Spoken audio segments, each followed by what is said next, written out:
வணக்கம் மக்களே, welcome to முகுந்தாஸ் world. இன்றைக்கி நம்ம கோயிலுக்கு போகலாமா? கோயிலுக்கு வந்தாச்சு மக்களே. கோயில் எவ்வளோ இயற்கையான சூழ்நிலை, எவ்வளோ அழகாக அமைஞ்சிருக்குன்னு பாருங்கள். இது எங்கள் வீட்டுக்கு பக்கத்தில் இருக்கிற கோயில் மக்களே, காளி மாதா டெம்பிள். வெள்ளி செவ்வாய்னா கரெக்டாக இங்கே வந்து ஆஜராயிடுவோம். இது அரச மரம்.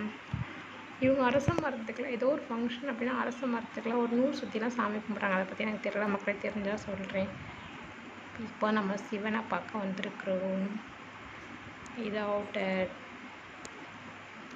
ஏதாச்சும் நல்லது இதெல்லாம் நடந்துட்டு இங்கே தான் சாப்பாடு போடுவாங்க மக்களே. இந்த டென்ட்டில் அங்கே இருக்கிறது சாய்பாபா கோயில். எனக்கு வாங்க மக்களே, இப்போ நம்ம சிவனை பார்க்க உள்ளே போகலாம். என்னடா இது சாமிக்கு கேட்லாம் போட்டு வச்சுருக்காங்கன்னு நினைக்காதீங்க மக்களே. இங்கே குரங்கு தொல்லை ரொம்ப ரொம்ப ஜாஸ்தி. இவங்க ஏதாச்சும் பிரசாதமாக வச்சா அந்த குரங்கு வந்து எடுத்து சாப்பிட்டு போயிடும் மக்களே. இது இந்த அரச மரம். நான் இங்கேயே சாமி கும்பிட்டுட்டு தான் அதுக்கப்புறம் சிவனை பார்க்க போவேன் மக்களே. கரெக்டாக நான் சாமி கும்பிட்ற நேரம் ஒருத்தவங்க வந்தாங்க. அவங்க சாமி கும்பிட்றத பாருங்கள். வீட்டில் இருந்து ஒரு டம்ளர்லையோ இல்லை ஒரு சின்ன செம்புலையோ வீட்டிலேருந்து தண்ணி எடுத்துகிட்டு வந்துடுவாங்க. எடுத்துகிட்டு வந்து அந்த சிவனுக்கு ஊற்றுவாங்க. அதில் வில்வ இலை போட்டு கொண்டு வருவாங்க, பூ போட்டு கொண்டு வருவாங்க. இதெல்லாம் போட்டு அந்த சாமிக்கு ஊற்றிட்டு ஒரு சிலர் அந்த ஊற்றி முடிச்சதுக்கப்புறம் அந்த செம்பு அதை கீழே வச்சுருவாங்க. அதுலேருந்து தண்ணி விழுது. அந்த செம்பில் கொஞ்சம் பிடிச்சி அதை அவங்க வீட்டுக்கு எடுத்துகிட்டு போவாங்க. அதை என்ன பண்ணுவாங்கன்னு தெரியாது மக்களே நமக்கு. அந்த செம்பில் ஒரு சிலர் பால் கொண்டு வந்து ஊற்றுவாங்க, ஒரு சிலர் தண்ணி கொண்டு வந்து ஊற்றுவாங்க. நம்ம கற்பூரம் காமிப்போம், இவங்க இந்த விளக்கை ஏற்றி அந்த விளக்கை தான் அவங்க வந்து ஆரத்தியாக காமிப்பாங்க. ஏதோ காமிக்கிறாங்க பார்த்தீங்களா, இப்படி தான் காமிப்பாங்க.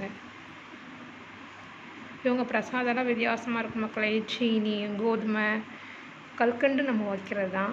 அதே மாதிரி இவங்க முழு பழமாக தான் பிரசாதமாக வச்சு நான் பார்த்ததே கிடையாது. அரைப்பழம், காப்பழம் பாதியை கட் பண்ணி கொண்டு வந்து வைப்பாங்க. அதுதான் பிரசாதம்னு சொல்கிறாங்க மக்களே.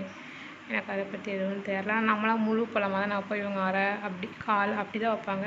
தேங்காய் உடச்சா கூட அதை வீட்டுக்கு எடுத்துகிட்டு போயிடுவாங்க. யாருக்கும் எதுவும் கொடுக்க மாட்டாங்க மக்களே. பார்த்துக்கோங்க. சிவனை நல்லபடியாக வேண்டிக்கோங்க. தென்னாடுடைய சிவனையே போற்றி, எந்நாட்டவர்க்கும் விரைவாக போற்றி. இப்போ தான் மக்களே இந்த இதெல்லாம் சரி பண்ணியிருக்காங்க கொஞ்சம். இந்த தண்ணி இங்கே அந்த பானையில் நம்மளும் தண்ணி கொண்டு வந்து ஊற்றலாம். வீட்டிலேருந்து கொண்டு வர தண்ணியை அந்த பானையில் ஊற்றுவாங்க. அந்த பானையை சொட்டு சொட்டாக தான் தண்ணி வழிஞ்சிட்டே இருக்கும். வாங்க மக்களே, இப்போ நம்ம சாய்பாபா பார்க்க போகலாம்.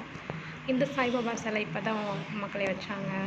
வச்சு ஒரு 2-3 வாரம் இருக்கும். அதுக்கு முன்னாடி இது கிடையவே கிடையாது. இந்த இடத்துல சும்மா தான் இருந்துச்சு. இப்போ தான் வச்சாங்க. ஓம் சாய்ராம் போற்றி. சாய்பாபா குட்டியாக அழகாக க்யூட்டாக பார்க்குறப்போ சூப்பராக இருக்கார்ல மக்களே. நீங்களும் வேண்டிக்கோங்க. சாய்ராம். ஓம் சாய்ராம் போற்றி. வாங்க மக்களே, இப்போ நம்ம மெயினாக காளி மாதா பார்க்க போகலாம். அவனுக்கு பின்னாடியே அந்த பஜனை பிடிக்கிற சவுண்ட் கேட்குதா என்னன்னு தெரில மக்களே. இதுதான் போகிற வழி.